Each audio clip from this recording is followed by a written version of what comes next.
السلام عليكم، كي دايرين؟ لاباس عليكم؟ كلشي مزيان؟ نتمنى تكونوا على خير ومرحبا بكم مرة أخرى في قناتي شيك شانيل. بالنسبة لهاد لا فيديو قررت أنني نشارك معكم هاد لا طارت أو سيترون أو لا طرطة بالحامض اللي تتجي منعشة لذيذة بزاف بحال لي طارت اللي تنشريو من الباتيسري.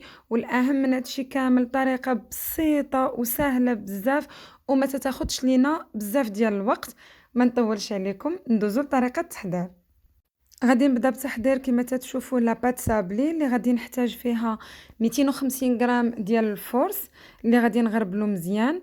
غادي نزيد عليه 3 المعالق كبار ديال سكر ثقيل ولا سكر كلاصي، قبيصه ديال الملح، واحد الكيس ديال الفاني. وغادي نزيد معاها 125 غرام ديال الزبده، يعني ديما الزبده تتكون هي نصف الكميه ديال الفورس.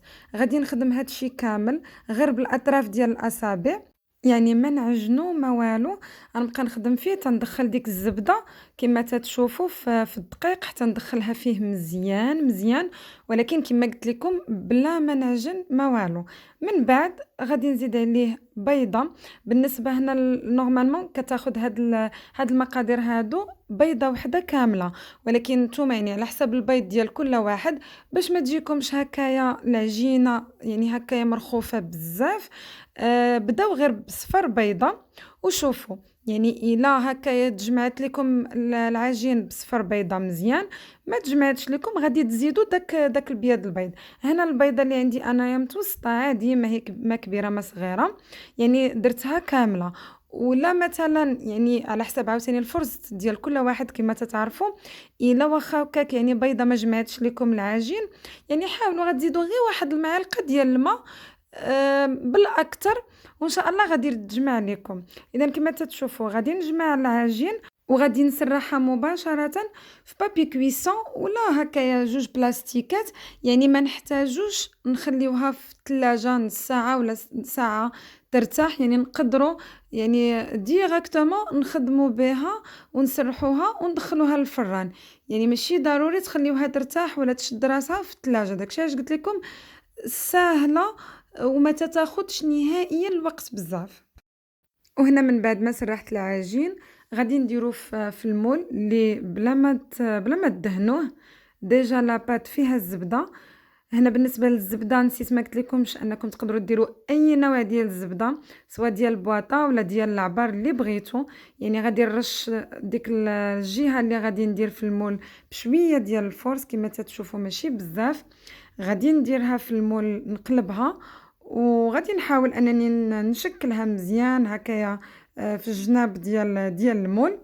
نحيد ليها دوك الجوانب بالموس نقطعهم، وغادي نتكها مزيان بالفورشيط باش ما تنفخش ليا في الفران. وإلا شفتوها أنها تنفخات يعني ماشي مشكل، تقدروا هكايا تجبدوها وديروا عليها إلا عندكم شوية ديال الحماص ولا شوية ديال اللوبيا باش تقال عليها وما تنفخش. أنا بالنسبة لي أنا ما درت ليها والو، يعني غير تكيتها مزيان بالفورشيط كما قلت لكم وما تنفخاتش. غادي ندخلها للفرن من بعد اللي هو ديجا مسخن على درجة 180. غادي نشعل عليها لتحت نخليها حتى تحمر، ونشعل عليها الفوق عاوتاني تحمر شويه. وبالنسبه اللي عنده هكا تا ديال الغاز راه عادي، يعني ما تحتاجش هكايا مده اللي هي طويله، هي بالاكثر ربع ساعه، يعني ما تاخذش وقت طويل في الفران. صافي وغادي ندوزو دابا باش نحضروا لا كريم او سيترون ولا كريمه الحامض اللي غادي نحتاجو فيها. كما تتشوفوا 3 البيضات، عصير ديال 2 حامضات، اللي غادي نزيد عليه واحد شويه ديال الماء تقريبا 4 كاس، يعني بحال اللي غادي نكمل الكاس. كاس ديال سنيده. هنايا معلقه كبيره ونص ديال النشا و لا زيست ولا القشور ديال حامضه. هنا غناخد كاسرول غادي ندير فيها داك الحامض، وغادي ندير فيها دوك لي زيست ديال الحامض، وغادي نديرهم فوق النار. غير يسخنوا، يعني ماشي ضروري حتى يطيبوا، غير يسخنوا. وغادي ندوزو نخدموا البيض والسكر. هنا غناخدو دوك 3 البيضات غادي نضربوهم مع الكاس ديال سنيده، ومع ديك معلقة ونص ديال النشا، غادي نطربهم هكا غير بالإيد، نخلطوهم مزيان مزيان حتى يتجانسوا هاد العناصر مع بعضياتهم.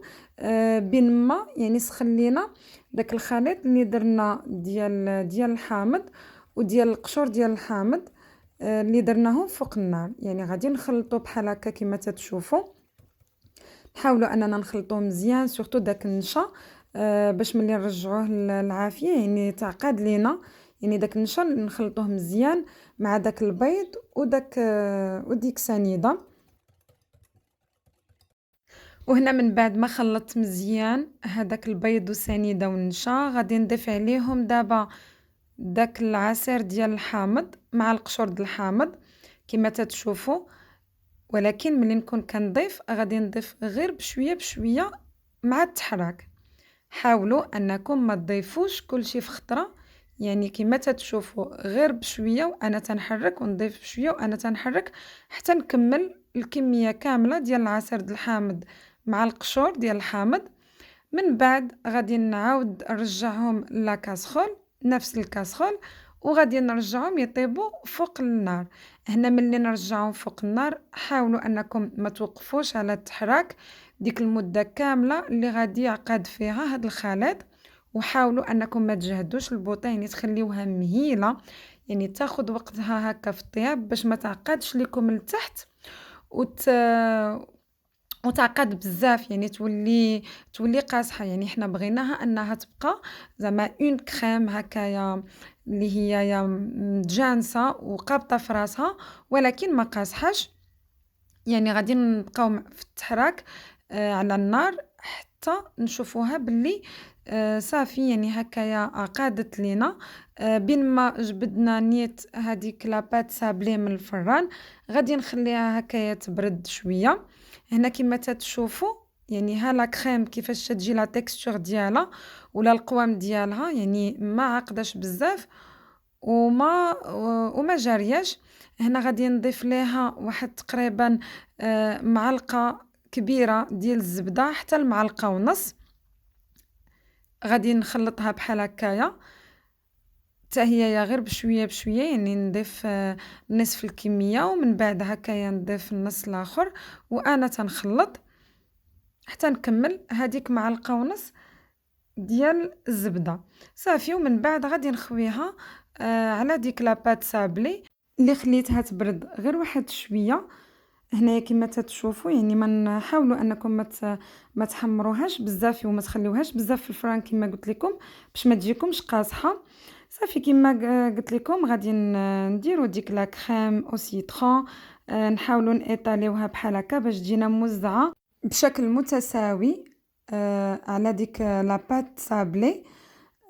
كما تتشوفوا يعني نحاولوا اننا نيطاليوها مزيان صافي. ومن بعد غادي نخليها تبرد مزيان، نديروها في الثلاجه حتى تبرد. كما قلت لكم كل ما بردات كل ما كتجي منعشه صافي. ومن بعد نزوقها باي حاجه بغيتو اللي عندكم. نقدر نزوقها هكايا بالديسير ولا بلوز ايفيلي كما درت، ولا تقدروا هكا عندكم كريم فريش هكايا من الجناب انكم تزوقوها. هنا غادي يكون الاخر ديال الفيديو، كنتمنى انه يكون عجبكم. الا كان عجبكم ما تنساوش تقولوها لي في لي كومونتير. كنشكركم بزاف على الاشتراك ديالكم في القناه. كنتمنى ان هاد لا طاغط هذه تجربوها، نتمنى انها تعجبكم، وغادي نقول لكم بسلام عليكم.